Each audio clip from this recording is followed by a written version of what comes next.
Hai ladies, selamat datang di Ladimi Book Club bersama dengan saya Vina Oy dan untuk seri ini we are gonna read Emotionally Healthy Woman. Bahasa Indonesianya wanita yang sehat secara emosi. Buku ini ada 8 bab, jadi kita akan bersama-sama membaca buku ini selama 8 minggu. Dan kita akan diskusi satu bab satu minggu dan saya sangat percaya bahwa Tuhan akan berbicara kepada Anda. Tuhan akan melayani kita semua ketika kita membaca buku ini. Oke, pengantar sedikit ladies, sangat-sangat penting untuk kita membahas ini karena kita tidak hidup sebagai orang Kristen yang tidak memiliki emosi. Nah, I don't know Anda ini latar belakangnya seperti apa yang berhubungan dengan emosi. Apakah Anda bertumbuh di lingkungan yang mendukung untuk Anda show emotions, memperlihatkan emosi, atau Anda bertumbuh di lingkungan yang menahan emosi, yang jangan memperlihatkan kalau Anda sedih, Anda marah, itu semua harus ditahan, atau itu sesuatu yang tidak dibahas mungkin, atau ketika Anda melihat emosi selalu dalam skala yang sudah meledak mungkin. I don't know what background you come from, tapi kalau saya secara pribadi, saya ketika saya melihat emosi itu selalu dalam skala yang sudah besar, yang sudah meledak. Jadi saya hampir tidak pernah melihat emosi yang diproses, ya, bagaimana untuk menghandle emosi ketika emosi itu datang, dan selalu saya melihat sepertinya sudah telat.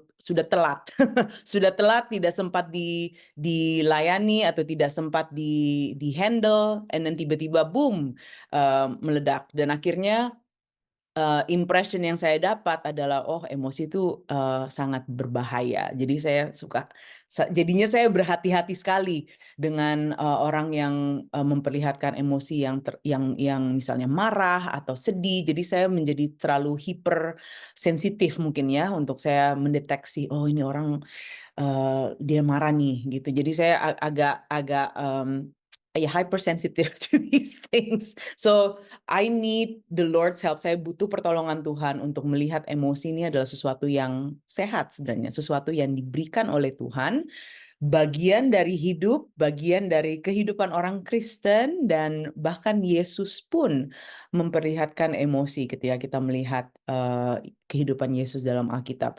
So back again to this, kita tidak hidup sebagai orang Kristen yang tidak memiliki emosi. Kita ini bukan stoik, ya, tidak ada emosi gitu. Bukan, kita tidak seperti itu. Kita melihat bahwa Yesus, dia marah kepada para penukar uang di Bait Suci. Dia menangis ketika Lazarus meninggal. Kita melihat di Lukas 11 ayat 35, ini katanya, ini rekor ayat paling pendek di Alkitab, di seluruh Alkitab. Maka menangislah Yesus. Titik. Lukas 11 ayat 35. Jadi dia memiliki emosi manusia yang nyata. He had real human emotions, ya. Jadi ketika kita memilih untuk tidak memproses emosi, tidak mencerna emosi, atau kita memilih untuk menahan emosi atau repress emotions, we push it down, ya. Kalau kita memilih untuk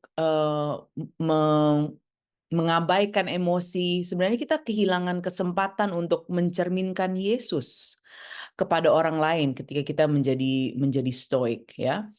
Dan tidak baik ketika kita menekan emosi kita. Bahkan itu sangat berbahaya kalau Anda berbicara dengan psikiater, psikolog, atau Anda membaca artikel tentang emosi yang ditahan, yang ditekan. Itu sebenarnya akan menjadi sangat berbahaya. Bukan hanya untuk Anda sendiri, kepada Anda sendiri, tapi terhadap orang lain di sekitar Anda yang Anda kasihi dan yang mengasihi Anda, ya. So it's very very important. I'm so glad kita bisa membahas ini, dan saya juga sangat aware bahwa di budaya Indonesia, mungkin ini kita masih sama-sama belajar bagaimana untuk memproses emosi yang baik ya. Dan mungkin karena ada beberapa budaya yang tidak terlalu mendorong untuk mengutarakan pendapat atau ayo berdiskusi yang sehat. Sometimes mungkin tidak terlihat sopan mungkin untuk to speak heart to heart, untuk to be honest, untuk mengatakan hal-hal yang jujur, karena tidak ingin menyinggung A, B, akhirnya kita terpaksa untuk menekan emosi tertentu dan akhirnya tidak baik. So I am aware bahwa kita punya banyak rintangan, ada banyak tantangan sebagai orang Indonesia. Jadi saya ingin sangat sensitif terhadap tantangan ini, terhadap budaya kita, dan saya ingin bagaimana kita bisa memilah ini dan tetap respect, tetap menghormati budaya kita, tetap menghormati, tetap sopan, tetap respectful, tetapi kita juga ingin pada saat yang bersamaan memperhatikan emosi kita, ya, memperhatikan bagaimana kita bisa jujur terhadap diri kita sendiri, jujur terhadap apa yang sedang terjadi di dalam hati kita, emosi kita. So bisa, ladies, sebenarnya bisa dua hal ini berlangsung bersama, ya. Kita tidak harus memilih, oke, saya kalau memilih untuk jujur dengan emosi saya, berarti saya otomatis tidak sopan karena saya akan blak-blakan atau saya akan tidak menghormati. It doesn't have to be that way. Kita tidak harus memilih satu atau yang lain, tetapi dua-dua bisa berjalan dengan harmoni, ya, harmonis. So that can actually happen. So very very important for us to learn this. Oke, yuk kita masuk ke dalam apa yang menonjol untuk Anda specifically ketika Anda membaca pengantar atau bab 1. Dan ladies, kalau misalnya ladies merasa, oh saya kurang, waktunya kurang, saya belum sempat membaca bab 1, saya belum selesai membaca bab 1, it's okay. Anda tetap, I'm so glad that you're here, karena Anda pasti akan juga, ini akan menjadi bekal untuk Anda untuk mendengar dari para ladies yang sudah membaca bagian ini.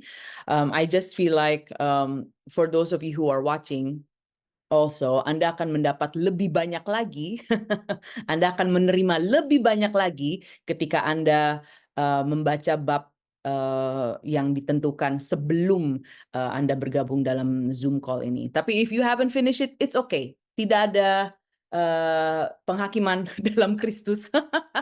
There is no condemnation in Jesus. Okay, saya akan memulai, dan kalau misalnya Anda ingin berbagi setelah saya, please feel free to share. Kita akan fokus ke pengantar dan bab 1, ya. Oke. Dan apa yang saya ingin bagikan sebenarnya ada di kata pengantar. Actually, setelah kata pengantar, saya ada di halaman 18. Oke. Jadi saya menggarisbawahi paragraf terakhir di halaman 18. Karena ini sangat-sangat menonjol untuk saya, dan saya akan menjelaskan kenapa setelah saya baca quote ini, ya. Pemahaman yang diperbaharui tentang martabat dan keterbatasan manusiawi telah memampukan saya untuk menempatkan batasan penuh kasih di sekitar hidup saya. Saya segera sadar bahwa ini bersifat sentral dalam mempersembahkan pemberian kasih yang tulus dan sejati bagi orang lain. Seperti kasih Tuhan bagi kita, kasih itu haruslah diberikan dengan bebas. Nah, ini sangat-sangat menonjol untuk saya, ladies, karena saya sangat terpukul ketika saya membaca ini. Berarti kalau saya tidak jujur dengan apa yang sedang terjadi di dalam hati saya, dengan emosi yang saya rasakan, kalau saya tidak jujur, saya menekan, oh iya betul, thank you Vera, you remind me. Saya sangat excited, saya lupa berdoa. Mari kita berdoa. Oh yes, Lord Jesus, thank you. Tuhan, terima kasih untuk waktu yang Kau telah berikan Kami sangat-sangat membutuhkan Engkau. Kami membutuhkan Engkau, Roh Kudus, untuk hadir di tempat ini dan highlight, menjamah kami Tuhan di bagian-bagian tertentu yang kami perlu pertolongan, kami perlu pencerahan dari Engkau, dan kami perlu transformasi di dalam Engkau. So Lord, we just thank you. Kami mengucap syukur bahwa Engkau telah mempersatukan kami dalam waktu ini yang bersama-sama membaca buku ini, dan aku berdoa Tuhan biar Engkau yang mencerahkan, that you will highlight things that needs to be highlighted, dan Engkau akan menjamah dan Engkau akan menyembuhkan bagian-bagian yang perlu disembuhkan. Thank you Lord, dalam nama Yesus kami berdoa dan mengucap syukur. Amen. Thank you so much for the reminder. Saya kalau udah excited, saya lurus terus, jalan terus. Okay, so anyway, saya sangat terpukul, Roh Kudus benar-benar sangat berbicara kepada saya dalam kalimat ini, dalam paragraf ini, karena saya baru sadar atau disadarkan bahwa ketika saya menahan emosi, ketika saya berpura-pura seperti semuanya oke, saya oke kok, atau saya ini nggak bermasalah kok, dan saya tidak jujur, sebenarnya saya tidak memberikan persembahan atau pemberian kasih yang tulus. Saya tidak memberikan pemberian kasih yang sejati kepada orang lain karena itu tidak tulus ya, karena saya sudah mengalter, saya sudah mengubah sedikit di sini atau di situ, saya mengubah sedikit, dan akhirnya orang tidak mengalami saya secara tulus ya, orang tidak menerima kasih pemberian dari saya yang sebenarnya tulus dan sejati. Saya benar-benar terpukul sekali dengan kalimat ini. Dan martabat dan keterbatasan manusiawi itu sangat penting sekali dalam proses mencerna atau membahas emosi, menjadi jujur terhadap diri kita sendiri. Jadi sebenarnya ketika saya berpura-pura, ketika saya mengatakan, oh ya nggak masalah kok, padahal sebenarnya masalah gitu kan. Sebenarnya saya marah atau saya sedih, tapi saya nggak mengutarakan itu, saya tidak jujur. Sebenarnya saya tidak, I don't hold self-respect ya, martabat itu saya ignore, saya mengabaikan martabat saya, karena saya mengatakan apa yang saya rasakan itu tidak penting ya. Oh nggak penting kok apa yang saya mengalami di dalam hati nurani saya, oh itu nggak penting ya. Saya mengabaikan martabat saya, dan it's very very dangerous. Akhirnya lama-kelamaan saya membangun sifat yang tidak mendengar kepada hati nurani saya, atau tidak memperhatikan apa yang terjadi. Dan if I don't have self-respect to myself, dan bagaimana saya akan mengexpect orang lain juga akan have respect for me ya. Jadi ini sangat-sangat penting, martabat dan keterbatasan manusiawi. Ini juga, this is also very important, yang saya disadarkan bahwa saya ini punya keterbatasan manusiawi, dan the more I understand that, akhirnya akan menjadi lebih baik untuk kita semua, untuk saya dan keluarga saya dan orang-orang yang terdekat kepada saya. Kalau saya bisa mengerti bahwa, oh hey, saya ini ada keterbatasan manusiawi, saya tidak bisa terus berpura-pura, saya tidak bisa terus pretend bahwa I'm okay, kalau sebenarnya saya tidak okay. Saya ada keterbatasan manusiawi, dan saya perlu acknowledge, saya perlu mengakui itu. Dan ketika saya mengakui bahwa, hey, saya punya keterbatasan manusiawi dan saya perlu mengutarakan ini, I need to be honest with you.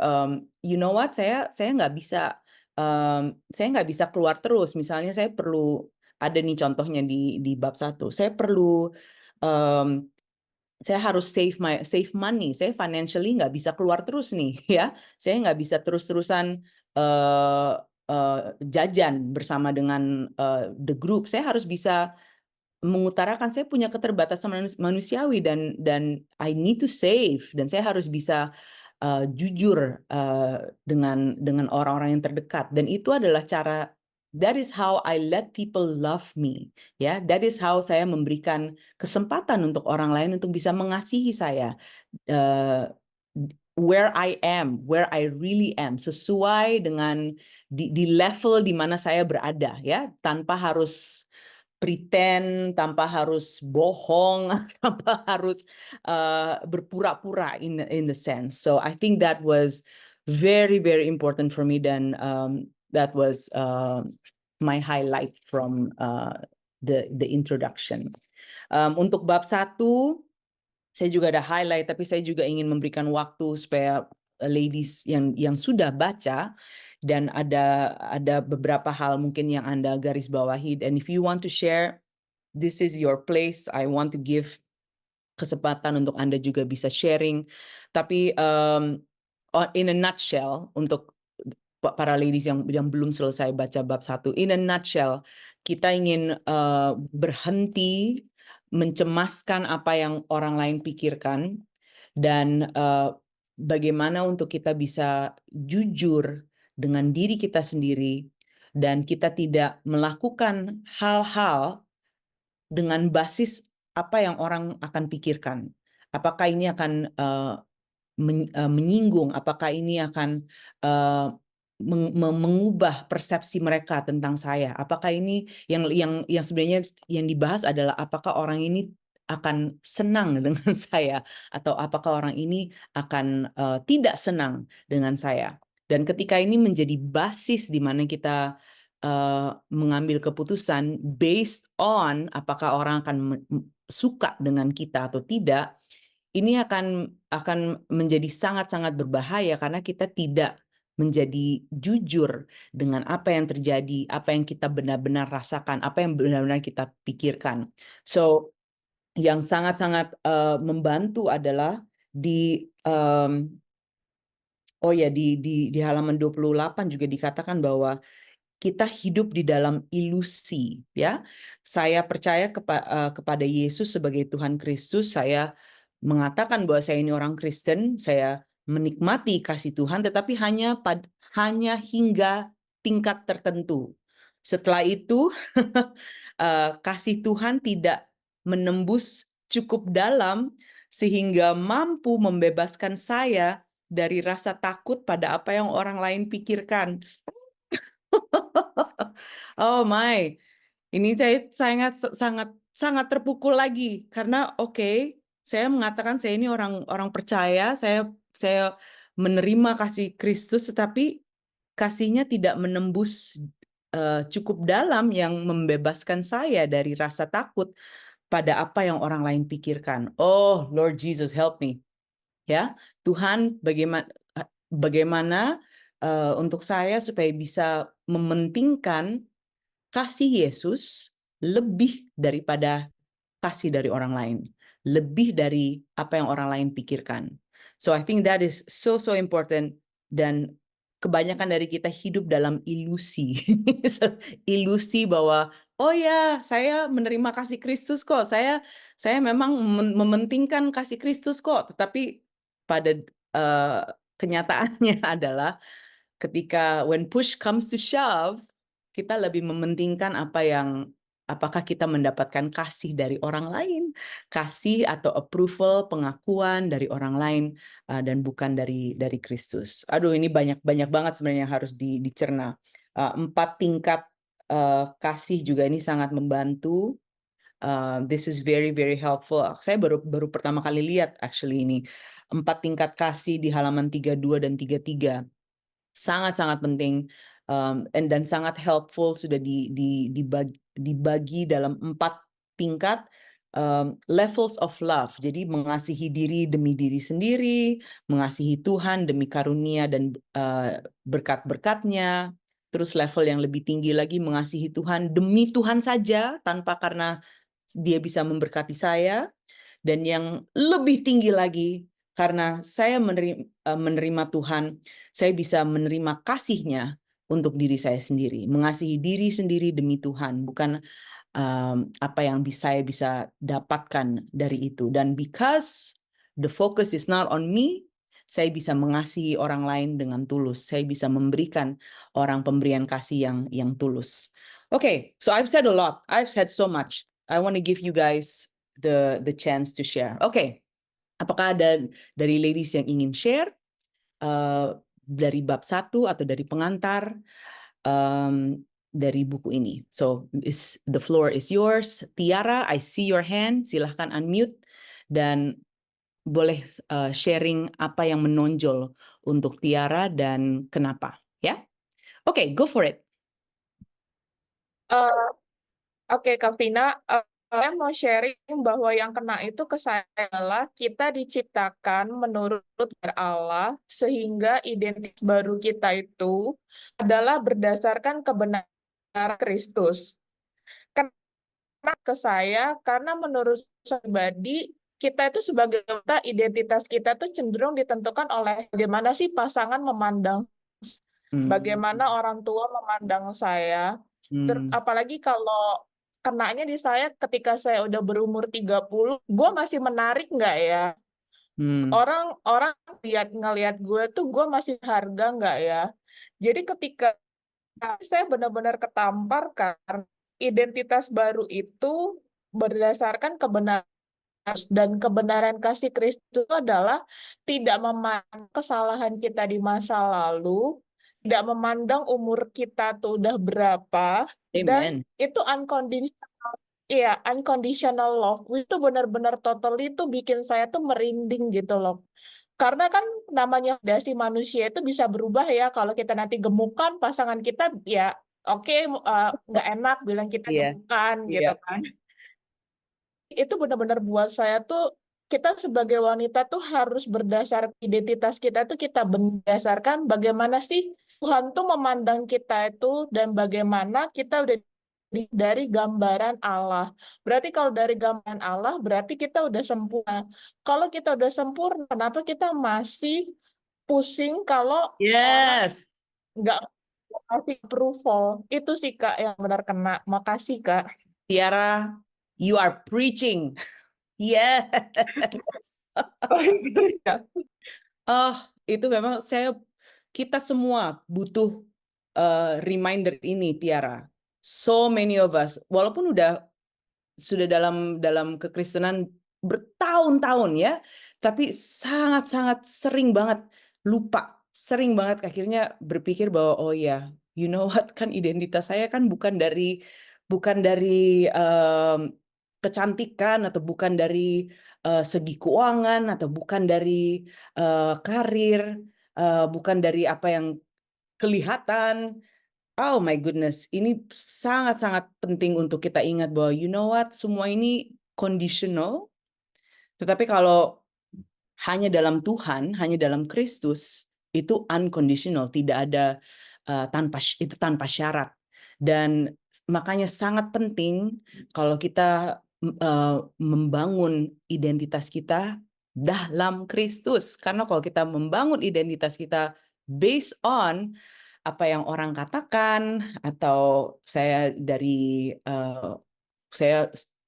sarjana dari kuliah ABC, atau saya kerja di sini, atau saya sudah menikah, atau saya punya karir yang seperti ABC, itu akan berubah.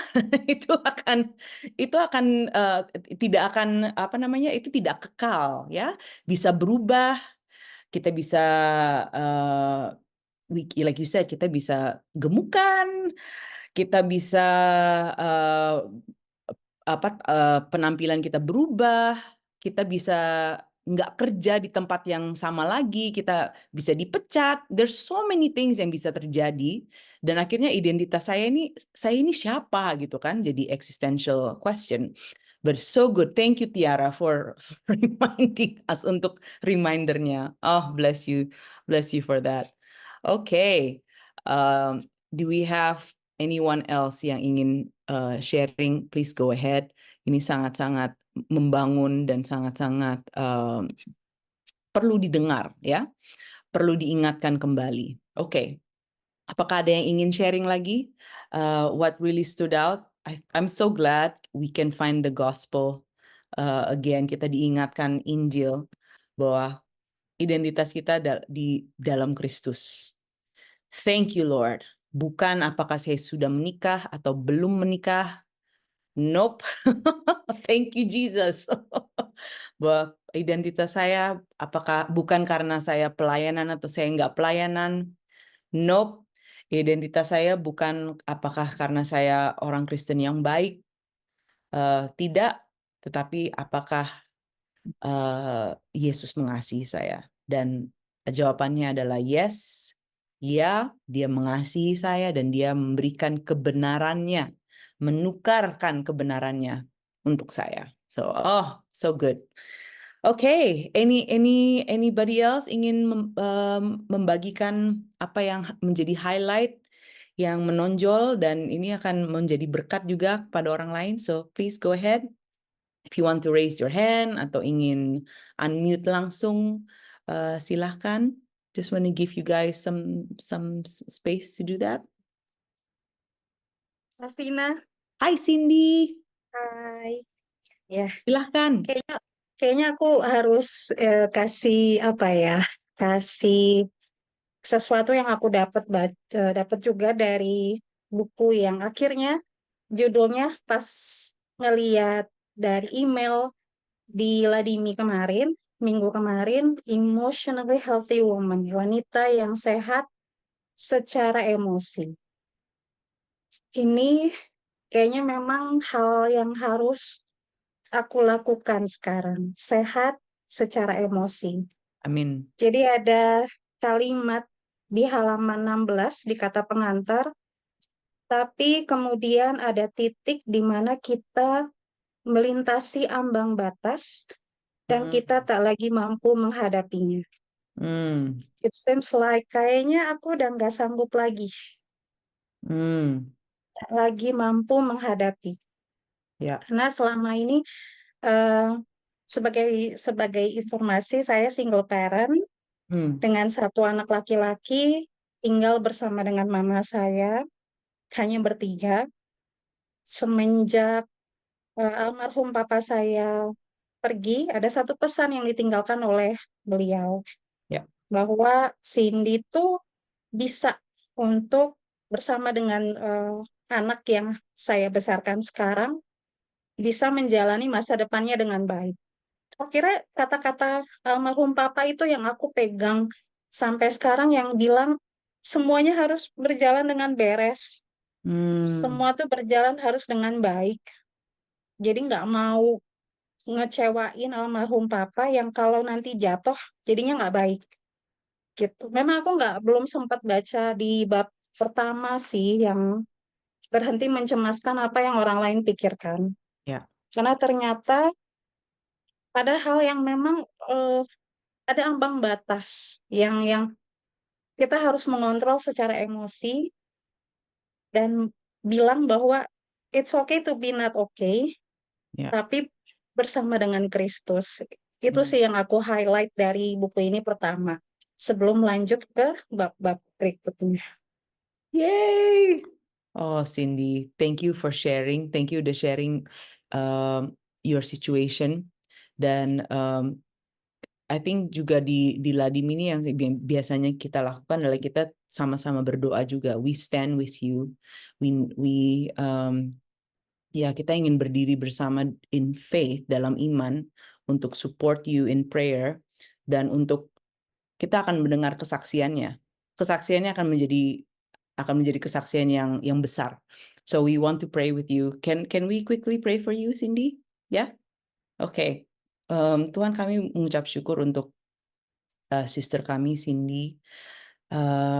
Tuhan, Engkau tahu Tuhan isi hati dari Cindy. Engkau tahu beban yang dipikul, dan Tuhan, kami mengucap syukur bahwa hanya dalam Kristus kami bisa menemukan peristirahatan. Jadi Cindy, kami ingin berdiri bersama dengan Engkau, dan kami ingin mengatakan peristirahatan dalam Kristus, it's yours. Bahwa Anda bisa beristirahat dalam Kristus.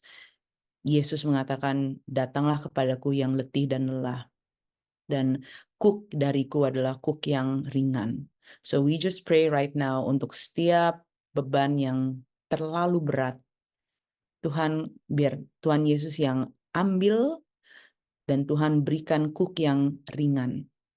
Terima kasih Tuhan bahwa Engkau memperhatikan, Engkau peduli apa yang terjadi kepada anak-anak-Mu, dan firman-Mu mengatakan bahwa bahkan bunga di padang, burung yang di langit, Engkau memperhatikan dan Engkau you take care of them. Dan how much more, berapa lebih lagi Tuhan, anak-anak-Mu, Engkau bukan hanya take care Tuhan, tetapi Engkau akan memberikan penyediaan, Engkau yang akan that you will provide. So I just pray right now, we stand together sebagai Ladimi Sisters. Kami ingin berdiri bersama dengan Cindy. Thank you Lord. Terima kasih bahwa dia tidak sendiri, bahwa Cindy tidak sendiri, bahwa hadirat-Mu beserta dengan Cindy. She will feel your presence. Dia akan merasakan hadirat-Mu lebih dekat lagi Tuhan. So thank you Lord. Terima kasih ya Bapa bahwa walaupun kami berjalan di dalam lembah kekelaman, Engkau bersama dengan kami. You are with us. Jadi kami berdoa Tuhan biar Engkau terus beserta dengan Cindy. In Jesus' name. Amen. Amen. Nanti kalau ada kesaksiannya diupdate ya sih. Betul. Harus nih. Yeah. Oh, we love that. I love doing that, and I think kita juga bisa sama-sama menyaksikan kebaikan Tuhan. Kalau Tuhan menjawab doa, dan we want to celebrate that too. Kami ingin sama-sama merayakan dengan Cindy. So, thank you for sharing. Dan I think with what you were saying, Cindy, di buku ini memang si Jerry Scazzero, dia adalah istri pendeta. Istri pendeta itu punya beban yang sangat spesial, sangat berat. Dan biasanya, and if there's any pastor's wives dalam call ini atau yang menonton di YouTube, anugerah grace upon grace for you, karena beban yang Anda pikul, itu beratnya minta ampun ya. If I speak to pastors' wives, I'm a pastor's kid. Saya ini anak gembala dulu, jadi saya ngerti banget, dan saya melihat ketemu pastors' wives itu sering. Jadi saya tahu dinamikanya, dan saya tahu beban atau permohonan doa yang datang dari pastors' wives. Jadi mereka ini, they have such a heavy burden. So if you're watching this and you're a pastor's wife, blessings on you. We pray for you. We pray for grace, kasih, anugerah yang cukup, lebih dari cukup. And that you will bear the burden from Jesus. Biar cook yang Anda pikul itu cook yang ringan. So like what we were praying for Cindy, the same also applies for you. Okay, so anyway, Jerry Scazzero ini adalah istri pendeta, dan benar Cindy yang tadi Anda baca, dia udah sampai sini. Dia udah sampai sini ya. Benar-benar it requires a breaking point. Titik di mana Anda mengatakan, udah deh, aku udah nggak tahu lagi, udah capek ya. Dan biasanya kalau kita sudah sampai pada titik tertentu, di situ kita akan mengambil keputusan. And it's actually a good place. This is actually a good place karena Anda akan mengambil keputusan untuk berubah. Dan sometimes kita perlu tiba di dalam titik itu. Kita harus menjadi capek terus. I need to be tired of being tired. Ya, dan karena kita sudah sampai pada titik itu, kita akan mengambil keputusan, okay, that's it. Something has to change. Ada yang harus berubah. Dan itu adalah tempat yang bagus. Dibandingkan tempat di mana kita, oh ya nggak apa-apa kok, masih bisa kok. Oh ya, saya masih bisa tahan, saya masih bisa tahan. Itu justru tempat yang berbahaya, karena itu akan terus, kita akan pikul terus, dan akhirnya we will reach a breaking point. So walaupun ini tidak tidak enak didengar atau sepertinya oh kok kayak breaking point is not very pleasant, but it's actually a good thing. Karena di sini ada keputusan yang bisa diambil dan change will happen, ya, akan ada perubahan. So it's actually a good thing. Thank you so much Cindy for that highlight. Saya ingin memberikan kesempatan untuk yang lain. Ladies, anything else that you would like to share? Thank you so much for that, Cindy. That was super helpful. A breaking point. So I pray if you're with us, if you're in this call, or if you're watching in YouTube, saya berdoa bahwa Anda juga akan tiba di dalam titik something has to change. I need to do something different. Ada yang harus berubah di tempat ini dan ini adalah saya. Itu adalah saya. Okay, Vera, I see your hand. Let's go. Let's hear from you. Apa yang menonjol atau yang kena banget untuk Vera? Go ahead. Ya, jadi sebenarnya aku kena ini yang di bagian memotong tali ya, Kak Vina. Oke. Anyway, buat Cindy, aku cuma mau bilang kalau orang yang vulnerable itu sebenarnya orang yang kuat. So, I'm proud of you. Yes. Dan lanjut gini. Jadi sebenarnya untuk ini adalah mungkin 1 bulan terakhir ya, aku juga bergumul dengan bagian yang memotong tali. Actually, Tuhan mempercayakan aku dengan beberapa anak rohani ya. Lalu salah satu dari mereka ada masalah dan aku sebenarnya punya sumber dayanya untuk membantu dia. Sumber daya itu mungkin bukan dalam arti keuangan aja dan atau tenaga ya. Even kebenaran firman Tuhan itu juga ada termasuk sumber daya dan aku juga pernah mengalami apa yang dia alami itu dulu. Jadi aku udah melewati itu, testimony dan aku tuh sebenarnya pengen untuk menuntun dia melewati itu semua. Dan aku sudah mencoba, terus beberapa hal ya yang aku pikir oke, lu bisa ke sini, ke sini, ke sini. Tapi ternyata mungkin rencana Tuhan tidak seperti itu.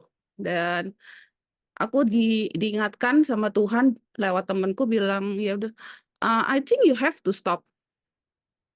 Kamu nggak bisa begini terus. Terus aku kepikir, iya ya.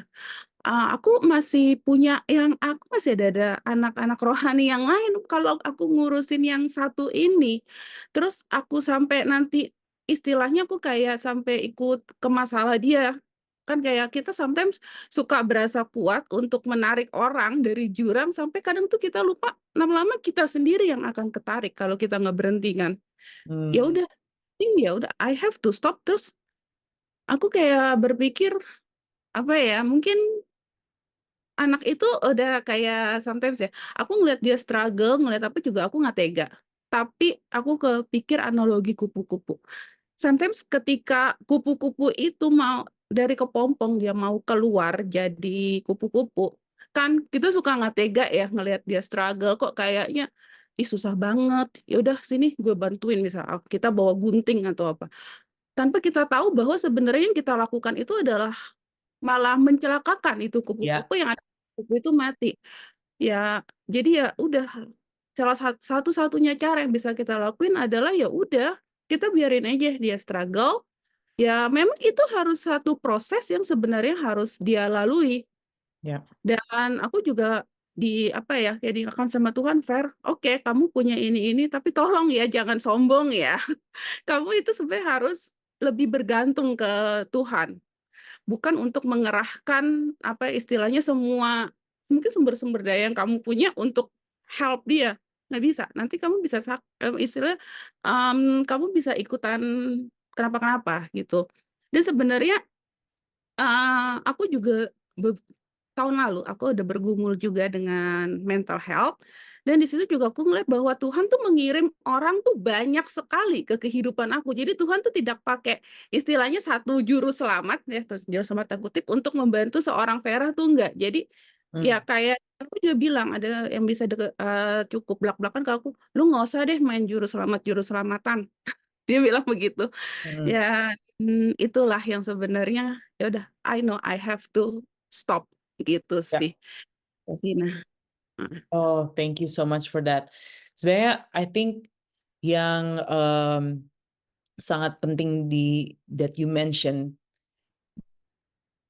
because of what it does to you, efek dari mempertahankan sesuatu yang tidak sehat, mempertahankan sesuatu yang emang it's not going anywhere, dan ini akhirnya dampaknya juga bukan kepada hanya anak rohani Vera, tapi on you as well. Dan ini yang poin dari buku ini is being honest with what's going on in you, ya kan? Jujur dengan apa yang Anda rasakan, jujur dengan apa yang Anda alami, dan okay, let's take the healthy steps, dan bukan tidak membiarkan sesuatu yang tidak sehat untuk terus berjalan dan akhirnya efeknya tidak sehat ke kita sendiri. So I think it's a mature decision, karena Anda juga melihat bahwa you know what, kalau saya tidak bisa secara efektif membantu orang ini, tidak ada buahnya atau tidak ada there's no fruit in this, dan mungkin kasih karunia-Nya tidak di sini, there is no grace for this, karena saya sudah melakukan bagian saya, then I have to be honest with myself. Saya harus bisa jujur dengan diri saya sendiri, you know what, udah sampai sini. Batas saya sampai sini. Kapasitas saya sampai sini. Dan thank you so much for sharing, karena kita sangat gampang untuk berpikir, you know what, saya bisa bantu kok gitu ya. Dan akhirnya tidak jujur bahwa itu sudah melebihi kapasitas kita. So I think it's very, very important for us to realize and be honest with ourselves. Oke, kita ingin membantu orang tertentu, orang yang dekat, orang yang kita kasihi. Tapi kita juga harus jujur dengan apa yang terjadi di sini ya. Apa yang Roh Kudus katakan kepada kita, dan kita sedang dituntun kemana, dan and what do we need to do with this? Oke, berarti saya harus mempercayakan orang ini kepada Tuhan. I've done what I can, saya sudah melakukan apa yang saya bisa lakukan, sisanya di luar dari keterbatasan manusia saya. I need to, yang tadi boundaries, yang tadi saya bahas di paling pertama. Martabat dan keterbatasan manusia. Saya harus bisa respect myself dan tidak melebihi dari apa yang saya perlu lakukan. I need to respect my time. I need to respect my energy. I need to respect my other commitments. Kan tadi Vera sempat bahas ada anak rohani lain, ya. I need to respect the authority, dan bukan authority, saya perlu honor responsibility, tanggung jawab yang Tuhan sudah berikan kepada saya. So I need to honor that. Dan saya harus bisa draw the line. Oke, ada batasan kasih. Ini batasan kasih. Karena dengan batasan kasih ini, saya bisa mengasihi anak rohani yang lain yang membutuhkan, dan saya bisa mengasihi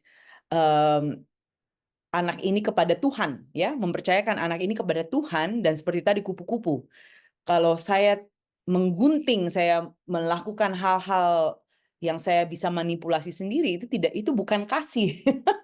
Saya sebenarnya sedang menginterrupt apa yang Tuhan sedang kerjakan. So thank you so much for sharing. Dan itu butuh it takes maturity to say that, Vera.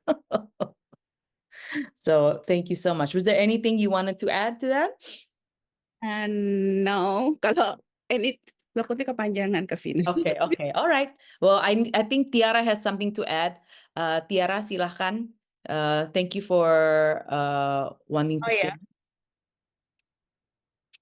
Ya, cuma nambahin dikit aja. Mungkin Hmm? Kak, kalau budaya di mungkin karena kan ajaran agama Kristen itu kan mostly kita diajarkan kasih, memberi, Ya. ya kan. Jadi itu dulu sempet yang bikin aku itu habis-habisan memberi sama orang. Apalagi kan budaya di Indonesia itu wanita itu dari kecil kita dididik kita harus lebih banyak memberi, kita harus diam kalau kita disakitin. Jadi wanita itu Ya.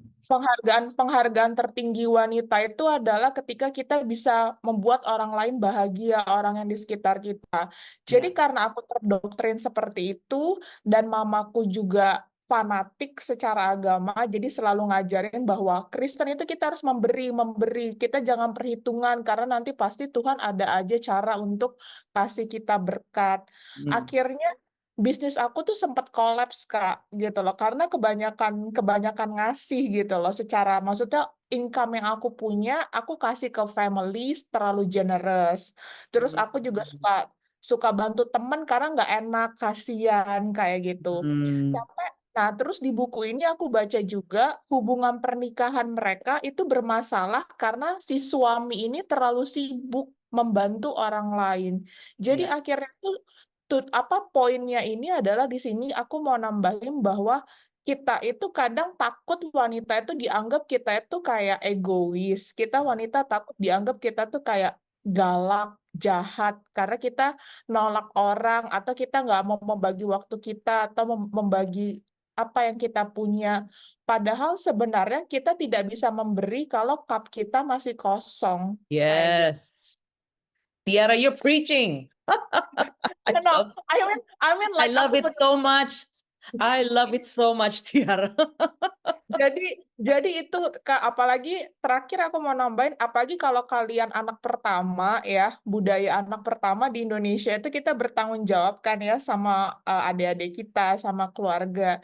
Jadi itu benar-benar kita harus berpikir sih Kak, karena ketika kita pengen jadi emosional kita sehat, kita nggak akan bisa kalau kita masih benci sama orang lain gara-gara kitanya sendiri kecapean. Gitu aja sih Hmm. Kak. Hmm. Kita nggak bisa emosionalnya sehat kalau kita masih kecapean, masih ngerasa kita cuma dimanfaatin sama orang Ya. lain kayak gitu. Ya. Thank you Ya. Kak Vina.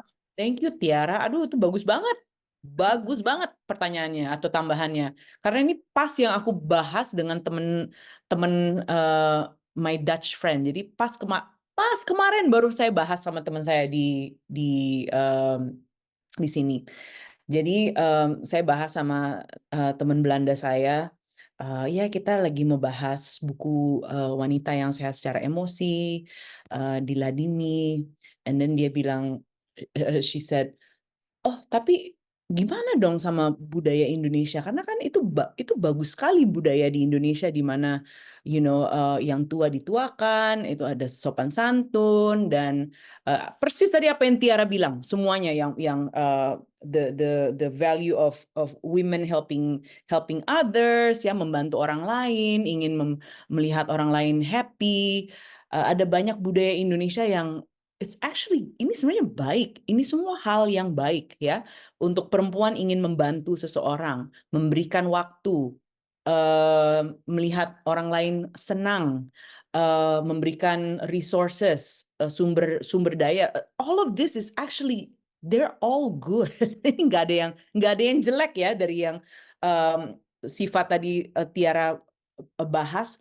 Hanya yang dimanfaatkan, capek, all these things sebagai hasil dari terlalu banyak memberi tanpa memperhatikan our needs. Jadi sebenarnya sangat sangat penting untuk for us to remember. Karena budaya Indonesia, wanita Indonesia itu ada banyak yang bagus, ada banyak nilai-nilai yang bagus. Dan teman Belanda saya pun juga, she was worried, dia khawatir loh. Tapi itu kan budaya bagus sekali. Jangan sampai kalian baca buku ini terus kalian menjadi Barat gitu loh, menjadi wanita yang berubah gitu loh, wanita yang seperti wanita Barat yang tidak value-value kekeluargaan itu hilang, value-value sopan santun itu hilang. It's true, ya. Bukan berarti dengan kita jujur dengan diri kita sendiri, kita akan kehilangan budaya, nilai-nilai yang bagus dari budaya Indonesia. Dan ini sangat penting for us to remember bahwa semua nilai-nilai yang tadi dibahas sama Tiara itu semua bagus dan it's beautiful, sangat-sangat indah untuk dilihat. Masalahnya adalah ketika kita tidak tahu batasan, masalahnya adalah ketika kita melakukan ini dengan motivasi bahwa saya ingin orang ini senang dengan saya. Saya ingin melakukan ini supaya orang menyukai saya. Ketika itu motivasinya, akhirnya kita terus melakukan ini dengan pola yang sangat tidak sehat, di mana kita terus haus dan lapar untuk pengakuan orang, kita haus dan lapar untuk orang suka dengan kita, dan akhirnya tidak ada hentinya sampai uang kita pun kita berikan karena saya ingin dia suka sama saya, jadi saya berikan terus. Akhirnya tidak ada batasan di mana kita berhenti. Karena it doesn't stop, right? Kita nggak akan berhenti haus untuk disukai orang. Itu nggak akan ada hentinya. Hanya ketika kita menemukan identitas kita di dalam Kristus. Then and only then, kita akan mempunyai pengertian yang benar tentang martabat. I need to have self-respect. Ya, saya kalau memberikan waktu, terus saya nggak punya waktu cukup untuk istirahat, untuk tidur. Itu berarti Anda tidak punya self-respect for yourself, right? Martabat kita seperti hilang, ya. Itu sangat penting untuk kita ingat bahwa kita semua punya martabat yang perlu diakui, perlu di take care, ya, dirawat, karena martabat kita ya milik kita. Dan saya nggak bisa mengekspek teman saya Vera atau Cindy untuk men-take care martabat saya. Martabat saya ini adalah tanggung jawab saya. Kita semua bertanggung jawab untuk memelihara martabat kita sendiri, ya. So I need to know, saya harus tahu bahwa I need sleeping hours. Saya butuh jam tidur untuk bisa beristirahat. I respect myself untuk punya jam tidur yang cukup, ya. And because of that, I will say no. Saya akan mengatakan saya nggak bisa terus-terusan keluar, atau saya nggak bisa malming hari ini karena saya butuh tidur, ya. Apapun itu, kita harus bisa jujur karena martabat itu tanggung jawab kita. Dan yang kedua tadi, keterbatasan manusia. Keterbatasan manusia. Kapasitas saya harus, that's also on you. That's also on me. Saya nggak bisa mengekspek teman saya, keluarga saya untuk tahu kebatasan manusia saya. No, I need to know that myself, dan saya harus bisa menetapkan batasan kasih. Dan ketika kita bisa menetapkan batasan kasih, di situ kita bisa meneruskan budaya budaya Indonesia yang sangat sangat indah dan tetap sehat. Tetap sehat, not at your expense, but you can love people dengan hati yang tulus, dengan hati yang itu dengan memberikan pemberian yang sejati dan tulus, karena kita dari posisi yang sehat, ya. Okay, I see your hand, Natalia. Silahkan, let me add you to the spotlight. But thank you so much tadi, ya, Tiara. That was so helpful. Thank you so much. Okay, yes, Natalia, silahkan. Thank you kesempatannya Kak Vina. Sebenarnya buku ini adalah salah satu buku yang cukup mengubahkan kehidupan saya. Saya dulu sempat konseling dengan konselor juga, Ya. dan diberikan buku ini seperti itu. Jadi ya buku yang sangat menyentuh hidup saya. Waktu saya baca buku ini, saya mengalami sebuah ketegangan dengan gereja, dengan apa yang barusan kita bicarakan gitu. Jadi bagaimana gereja itu banyak, mostly in Asia ya,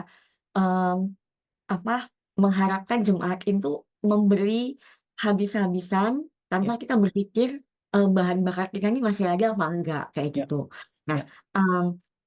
suatu hari di 2021 saya di titik di mana saya menemukan hidup saya udah nggak sehat, dalam artian itu udah masuk di gejala depresi gitu. Jadi saya memutuskan untuk ke konselor, dan di situ saya menyadari bahwa load saya di gereja itu terlalu banyak. Saya bukan hamba Tuhan anyway, saya pekerja swasta, tapi saya juga cukup aktif di gereja seperti itu. Setelah membaca buku ini saya memutuskan untuk waktu itu ya, waktu itu saya memutuskan untuk berpindah gereja seperti itu, di gereja yang baru.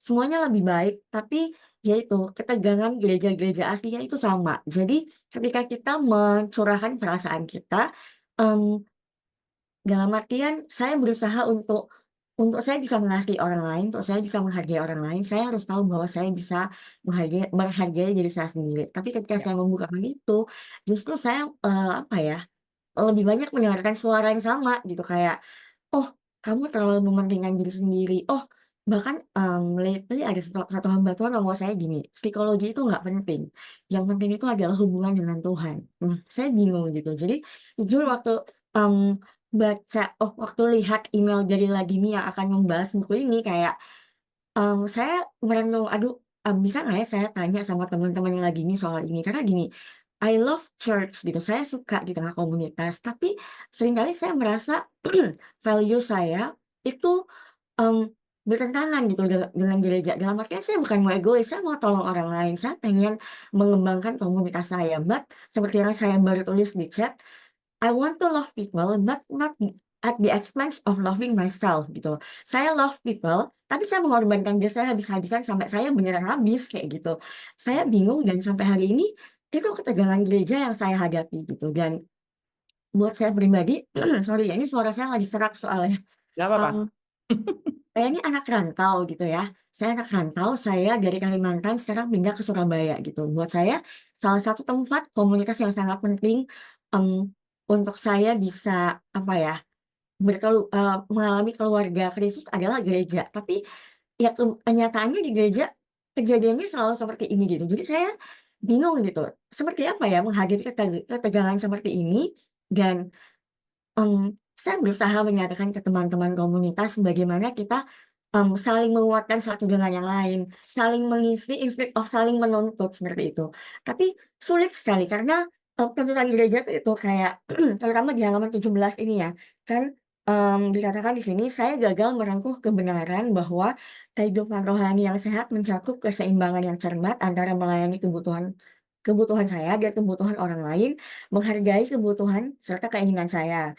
Saya menaruh sebagian besar kerja keras untuk peduli sama orang lain dengan mengorbankan jiwa saya sendiri," kayak gitu. Hmm, Nah, hmm, hmm. kalau di gereja itu lebih ke arah, loh ya kita harus selalu berkorban, nanti Ya, Tuhan yang akan memenuhi, kan Tuhan sudah memberikan kita rasa aman, harusnya kan salib Kristus itu sudah cukup, kenapa kamu ya itu saya bingung gitu, apakah saya ini terlalu egois atau seperti apa? Seperti itu. ya, ya. Aduh, Natalia, thank you for that. Itu betul sekali. Itu ketegangan yang sangat-sangat unik yang memang butuh dibahas, dan I feel like ada banyak dari yang komentar-komentar dari gereja yang seperti itu, biasanya it leads to condemnation. Akhirnya kita merasa tertuduh, akhirnya kita merasa bahwa ya jadi it's a lot of penuduhan jadinya. Dan sebenarnya itu bukan bau-bau Kristus sebenarnya. Kalau kita lihat itu tidak berbau-bau Injil. Dan itu it's not very loving sebenarnya. For me, if I hear someone say that, itu sebenarnya tidak mengasihi. Itu komentar yang tidak mengasihi. So what do we do? What do we do? Thank you so much for bringing this attention. Karena I love that you said kita bisa mengasihi orang lain, tapi bukan not at the expense of ourselves. Jadi sebenarnya kalau misalnya gereja atau penatua atau pemimpin tim pelayanan approach kita, ayo dong berikan waktu. Yes, I do want to give my time. tapi kapasitas saya hanya bisa sekian. If not, kalau misalnya saya melebihi kapasitas saya tidak bisa, I cannot love you well. Saya tidak bisa mengasihi Anda dengan baik, saya tidak bisa mengasihi Anda dengan tulus, saya tidak bisa memberikan pemberian pelayanan yang sejati. Akhirnya what you get is a tired Vina, is a frustrated Vina, is a bitter Vina, dan itu saya tidak ingin memberikan itu kepada pelayanan. Saya tidak ingin memberikan itu sebagai pemberian saya. I want to give the best for God. Saya, like you said, sebagai volunteer di gereja, I'm not paid to do this. So kalau saya ingin volunteer, saya ingin memberikan yang terbaik. And bagaimana saya bisa memberikan terbaik adalah ketika saya melakukan A atau saya melakukan B. Dan itu kita yang decide. We know ourselves, we know waktu yang kita bisa berikan, dan batasan-batasan itu ya I'm honest to the Lord. Tuhan yang melihat situasi saya, dia melihat keadaan saya, bahwa saya memang cuman bisa memberikan, saya hanya bisa melayani dalam bulan Agustus, saya cuma bisa 1 minggu pelayanan, contohnya. And that's as much as I can do. And you just have to trust me. You just have to trust me. Dan sebagai sesama pelayan gereja ya, saya harus bisa heart to heart dengan tim pelayanan gereja atau yang memimpin pelayanan gereja. You just have to trust me that this is my heart adalah untuk melayani. Dan ketika saya cuma bisa 1 minggu, it's because memang saya cuma bisa 1 minggu. Dan kalau melebihi dari itu, you will not get a good Natalia. You will not get a healthy Natalia. Dan saya ingin memberikan yang terbaik untuk gereja ini, untuk pelayanan ini. Dan cara saya bisa memberi yang terbaik adalah untuk bulan Agustus saya pelayanan 1 minggu. Instead of 1 minggu. Dan kalau saya bisa lakukan 2 minggu, saya pasti akan lakukan 2 minggu. And I believe kalau mereka bisa melihat hati kita, if they can see your heart, that I really do want to serve. Saya mengasihi gereja, saya sangat-sangat punya hati untuk melayani gereja, dan kalau saya bisa pelayanan 2 minggu, saya pasti akan pelayanan 2 minggu. You can count on it. Dan setelah saya memberikan penjelasan dari hati saya yang terdalam, ya, it is on them. Ini sekarang bolanya ada di mereka. Apakah mereka akan menerima? Apakah mereka akan tetap kritis? Apakah mereka akan ngejudge? That is on them. Dan Tuhan yang saya serahkan kepada Tuhan. Tuhan yang akan judge mereka. Pokoknya hati kita, hati nurani saya clear. Di hadapan Tuhan juga clear. Saya sudah mengatakan apa yang Roh Kudus menuntun untuk saya katakan. So I think that's so important. So let's just look at the comments here. Di Bible juga memberi yang terbaik. Ya, memberi yang terbaik, betul. Kapasitas kita, ya, bukan quantity, tapi ya, that's right. So we need to be honest with ourselves, karena kita juga bertanggung jawab kepada Tuhan, ya. Kita juga bertanggung jawab kepada Tuhan, apakah kita memberi setengah-setengah atau kita memberi dengan capek, dengan frustrasi, dengan oh ya karena saya disuruh sih, jadi saya melayani. Itu Tuhan lihat. Dan kita bertanggung jawab kepada Tuhan, our condition, ya, our state of mind. Oke, ada pertanyaan, jika demikian related dengan Filipi 2. Oke, I have to look it up. Saya nggak hafal. Saya nggak hafal ayat Filipi 2 ayat 3-4. Dengan tidak mencari kepentingan sendiri atau pujian yang sia-sia, sebaliknya hendaklah rendah hati, seorang menganggap lebih utama daripada yang lain. Yap, janganlah tiap-tiap orang hanya memperhatikan kepentingannya sendiri, tetapi kepentingan orang lain juga. Exactly. Ini persis apa yang kita bahas. Kalau saya memperhatikan kapasitas saya, my physical kebutuhan fisik, yaitu saya butuh istirahat yang cukup. Ini semua fisik. This is how, ini adalah caranya saya bisa mementingkan kepentingan orang lain. Sebenarnya saya melakukan ini supaya saya bisa mengasihi orang lain, bukan at the expense of myself. Justru dengan saya tidak memperhatikan kebutuhan saya tidak bisa mengasihi orang lain, saya tidak bisa mementingkan orang lain karena saya memberikan yang apa tuh namanya, yang pas-pasan. Saya berikannya yang pas-pasan aja gitu, yang my survival mode saya berikan kepada orang lain. That is not, itu bukan sejati, tidak tulus.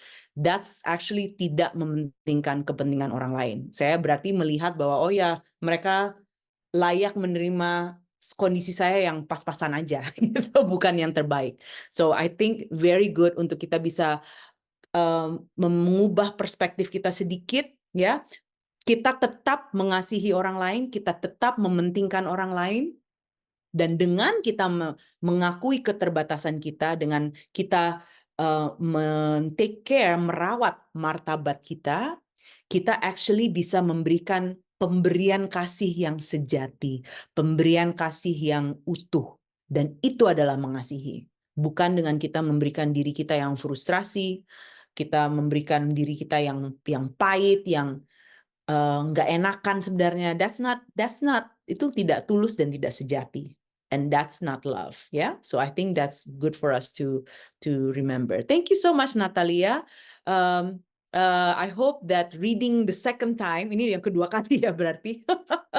Semoga hal-hal baru tetap di remind when we talk about this together. Thank you so much for that. Oh, ladies, semoga ini membantu, semoga ini menjadi bekal, dan kita punya 1 minggu untuk benar-benar mencerna what we talked about, dan untuk aware ketika kita berbicara atau kita memberikan jawaban, untuk saya aware, oke, saya ini melakukan A, B, C, atau saya ini menjawab pertanyaan ini, apakah karena saya ingin disukai orang, atau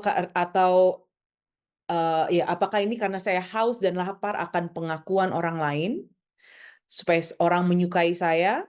Oke, kalau saya melakukan itu, kenapa ya saya tadi sungkan menjawab dengan jujur? Kenapa ya tadi saya melakukan itu? So try to discuss this with God. Kita berdialog dengan Roh Kudus. Kenapa ya tadi saya nggak ngomong jujur?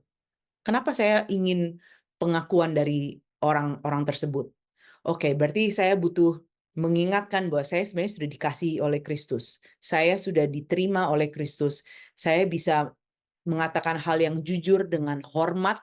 Saya bisa mengatakan isi hati saya dengan penuh dengan cara yang menghormati, ya, tidak masih tetap sopan. Saya masih bisa melakukan itu dengan menghargai mereka, tapi saya juga bisa jujur at the same time pada saat yang bersamaan. So please have this dialogue with the Holy Spirit. Tetap terus berdialog dan memperhatikan ketika kita mulai ingin berpura-pura atau ingin kelihatannya baik supaya orang suka dengan kita. Let's remember to pause. Tuhan, tadi kenapa ya saya begitu? Kenapa ya saya tadi nggak ngomong jujur? Atau kenapa ya saya tadi iya aja? Karena saya ingin disukai sama orang-orang tertentu. Itu kenapa ya? Oke, Lord, help me. Saya ingin menerima kasih yang dari Tuhan. Saya tidak lapar dan haus oleh pengakuan orang lain, tetapi saya sudah dikasihi, saya sudah diterima. Saya bisa jujur dan saya bisa tetap menghargai orang lain. So let's do this together, ladies. We can do this with the power of the Holy Spirit. Kami masih bisa mengasihi, memberikan waktu yang terbaik, not at the expense of ourselves, tetapi dengan bersamaan kita memperhatikan martabat, kita mempunyai pengertian yang baik tentang martabat dan kapasitas kita sebagai batasan kita sebagai manusia, ya. keterbatasan manusia kita. Oke, let's pray. Tuhan, terima kasih Tuhan untuk waktu yang Kau telah berikan. Terima kasih bahwa budaya Indonesia adalah budaya yang indah. Terima kasih bahwa Engkau telah menciptakan kami sebagai wanita Indonesia. Help us to know how to display it, bagaimana untuk memperlihatkan, mencerminkan nilai-nilai yang begitu indah dengan hati yang sehat, dengan hati yang penuh dengan kasih Kristus. Terima kasih Tuhan bahwa kami dipanggil untuk mengasihi orang lain, dan kami bisa melakukan itu karena kami sudah menerima kasih dari Engkau. Help us Lord, berikan kami anugerah untuk berlatih menjadi jujur, berlatih untuk mengenal diri kita sendiri, mengenal kapasitas kita, dan untuk bisa jujur dengan orang lain, untuk bisa jujur dengan diri sendiri. Thank you, Lord Jesus. I pray for our families, our ministries, wherever we are, our work, biar kami terus menjadi terang di dalam dunia ini. Terima kasih Tuhan, dalam nama Yesus kami berdoa dan mengucap syukur. Amen.